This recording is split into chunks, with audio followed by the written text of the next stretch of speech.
another edition of City Grow Live. Today we got another familiar face. He's usually the host, but today he's going to be the one presenting the topic. So I'm the host today. My name's Steve. This is John Parrish. Kind of like me on this side of the hosting, non-hosting thing. I don't know. It's a lot less pressure on me, I think. I know. You have to run the show today. Cool. Well, before we discuss today's topic, which is 5 ideas to boost the effects of your loyalty program, 2 or 3 weeks ago we discussed something very similar, and maybe you could just give a recap of that because that will help us transition into today's topic. Yeah, it's very similar to I want to say podcast, but a live session that we did just a few weeks ago that we talked more about getting more engagement into your loyalty program. Mm-hmm. And today we're talking about more of the effectiveness of the loyalty program, but I wanted to review it because it ties in really quick, and I'll just span through them really quick. Last time we talked about the importance of an invite, of having your employees actually extend, and it's not a sales pitch, but just a, hey, would you like to be a part of our program? Would you like to join the Text Club? Would you like to join the VIP Club? So we talked about an invite. We talked about incentive, where people have to be incentivized to join. Does it make them feel good, feel cool? Is there perks? What's the incentive? So we'll talk a little bit about incentives today. And then we talked about placement. And when I talk about placement of your, it's more about how you position it. And sometimes it can be physical, like they're walking through the line and I want them to join right at the register. Mm-hmm. But it can also be just how you position your loyalty program within just the frame of your company. So can I make it something that everyone does or is likely to do on checkout? Can I give them perks, which we'll talk about today, about positioning it as more just of an everyday buying power or benefit because you're a part of the VIP program. So we talked about placement. So those were the 3 things that led to more people joining. Yep. As opposed to today where came prepared more to talk about how to boost the effectiveness. Yeah. So yeah, perfect. So yeah, that's how you get people to join. Now let's keep people engaged. So let's talk about those five things. The first thing we want to discuss is just sign-in incentives as a way to get people to continue to be engaged as well. Yeah, and with all 5 of these, I tried to be really practical in the ideas that people can actually implement. We've been asked a little bit about what ideas, rather than just philosophy of what to do, more practical ideas. So I went through, I just went through some examples I really liked. One of them I actually wrote a blog post on a couple years back, and I still think it's really relevant today. The post, and you can go to City Grow's site and you just search at the bottom of it. You can find it if you want to see it. It's called A Simple Trick to Boost Your Loyalty Card Effectiveness. And it went through this study that was done at a car wash, where the car wash was testing out a few things. They test out the effectiveness of giving somebody 2 punches when they first came. So giving them extra points on their very first visit. Mm-hmm. And how they did that is they had one punch card that had 8, you had to go 8 times and you get a free car wash. Then they had another one that had 10, but you got 2 free stamps when you first got it. So really the same thing. It was the exact same thing. You still had to come 8 additional times to get the free one. Well, so by giving those 2 up front, they actually got about double the results. So the one with 8 had 19% of people made it all the way through the card. And if you think about it, that's 8 more times those people came back. So you could say that's effective. The next one, though, had 34%. So not quite double, but almost there. Yeah. And you think of why, and first, they attribute it to people feel more value to something that already has value to it. Mm-hmm. So especially if you're giving physical punch cards, but even with a digital system, letting them know that they're this far instead of this far gives them a little bit more motivation. The second thing is they see the light at the end of the tunnel. The closer you get, the more likely you are to complete it. So that was kind of a fun idea I saw, is just getting extra punches, even if you're just inflating how many they have to get at the end, 10 instead of 8. Yep. And it's the same. We see a lot of immediate stuff, and I think every business can find something that can be immediate that you can give. And you might even have examples come to mind too of this, but people love things that are immediate. So if you're a food place, like something that comes to mind is a pizza a pizza vendor giving out breadsticks. It doesn't cost them a lot, and this is just when you join. It's not every time. Yeah, the most common one I think we see in the restaurant is free drinks. Yeah, a cup an is easy so drink. cheap. Yeah. Yep. Something that everyone's, but even in retail, and I'm going to talk about a few retail examples, but there's even examples in retail where you can give out stuff that doesn't break the bank, but something immediate that can get them to sign on. And then the other incentive ideas is for secondary information. Like if you're in a fast-paced brick and mortar environment, you probably don't have time for people to sign up for your birthday club, talk about interests that they want, sign up. They don't have time to fill all that out. So you can incentivize them with like a thank you text. And I love birthday clubs because you get so much data and you can do it after the fact. They leave, they get a text that says thank you, get free something on your birthday by signing up here. And then you get a link, they can do it on their phone, and now you can get their birth date, you can get their email address, their zip code, all of the other stuff that can help you in your marketing.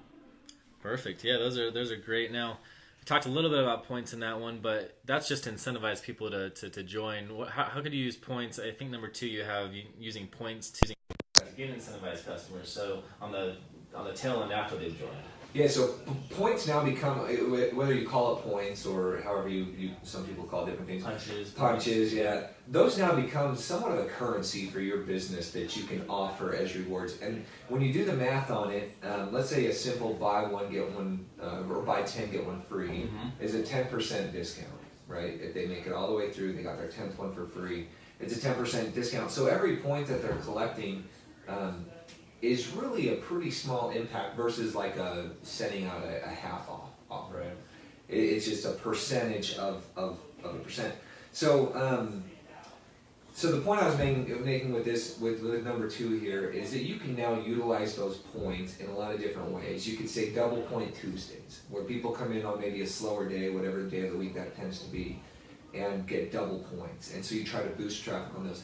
Even if you have like hours during the day, like you can do a happy hour where you get double point happy hour, triple point happy hour. And then we even have some local businesses here that we see use these a lot just in random one-day promotions that you don't know about until the day, and you get a text that says, hey, triple points all day today. Or you can even do it on a product, like triple points on our newest burrito or our new fall line of shoes or whatever it is. Or to a segment of customers that haven't been back in a while. Yeah. Really being specific there. But yeah, perfect. Yeah, points are a currency that can be used. It doesn't have to always be product. It can be points, Right. and I don't really see the redemption of that until they get all 10. And so that's when it comes out. Other things. Number 3 you have here is surprise rewards. Yeah. So, out of nowhere, boom, I get a reward. Yeah, and this goes along the lines with maybe waking up to a text that says, hey, points here. But I was thinking of other ones that we've had that were kind of fun. We've seen people do halfway there bonus. Yep. And this is kind of interesting because it reminds them that they've got some traction.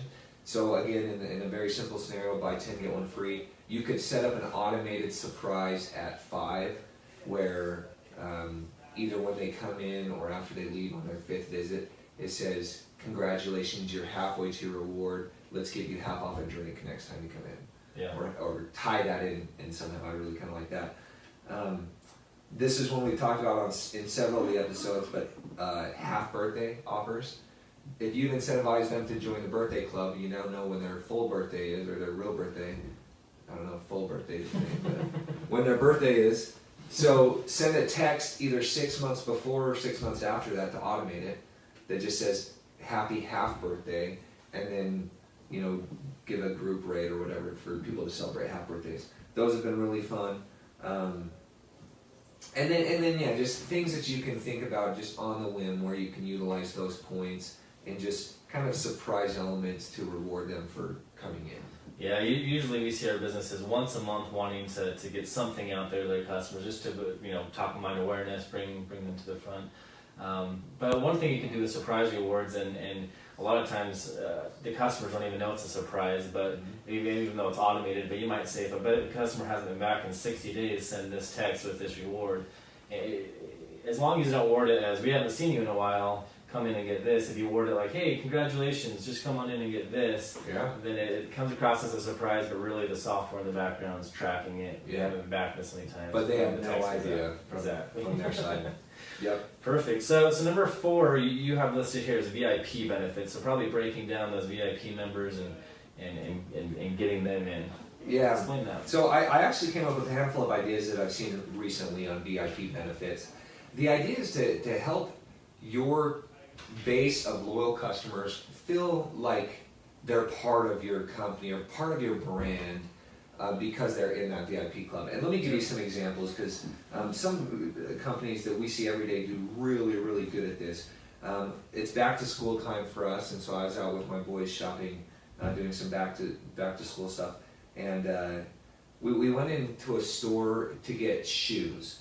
And when I was checking out, I noticed that they had just normal clear cheap bags, or they had these nice bags that you got free if you were a member, or it was 99 cents if you wanted to buy a specialty branded reusable bag.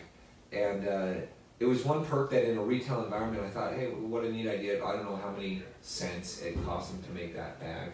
Right. But just a nice perk to give your loyal customers just that slight benefit for you're part of the team. Here's your specialty bag. And all you didn't have to pay to be part of the team for them. It was just give them an email. That's it. So I gave him the email. My kid got his specialty bag that he now throws all of his junk in, and he really enjoys it. But that was one idea. This one was they took to the extreme, but I kind of liked it. So this is a leather store. My wife dabbles in some stuff in some making bags and whatever else. And it's actually a chain. They've done really well with their growth. And they do, on every item that they have in their store, they have 2 price tags. And they call it club pricing, regular pricing. And I talked to the guy a little bit about when they switched to this a few years ago. They didn't lower their price for members. It's like a 10% discount. They raised all of their prices 10% if you weren't a member. And they actually charged for a membership, which is kind of interesting whether you decide to charge for it or not. But the cool thing is they didn't just tell you about it at checkout. They branded it so well that every single item in the store had the 2 tags, member pricing. And I don't know if anyone would ever not pay the member pricing. It just seemed to make sense to join that club, and that's how they got all of your information is signing up for that. So so the 2 points there is not only was I think a good idea, but they implemented it really well by showing everyone in the store what.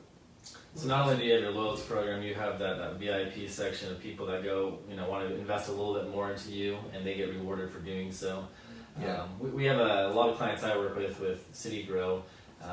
They do like this end of the year giveaway, and everyone that hits certain thresholds get entered into that. And a lot of people spend a lot of money just to get to that threshold. And some of these prizes that I've seen some of our customers give away are pretty big. Yeah. Like Hawaii vacations and so forth. So another example is just the end of the year giveaway to your VIP members. Yeah, so the whole year you're building up that list.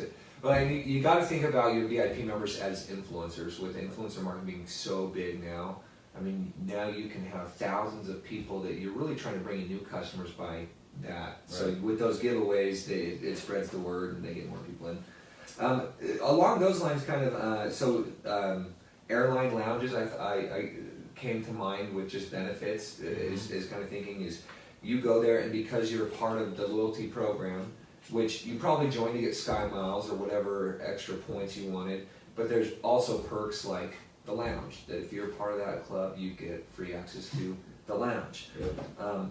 Amazon does it so well with Amazon Prime. Anyone can buy stuff on Amazon, but who's not a Prime member now because of the perks you get with Amazon? And now you only Prime. think of Amazon. You're like, you don't want to give up your Prime member benefit. You're paying to be a Prime member, so you only shop at Amazon now, and you just trust that's the best prices. But they've done over so time, well. it might not be the best prices, but they've convinced me I can't go anywhere else. Yeah, it has to be on Prime.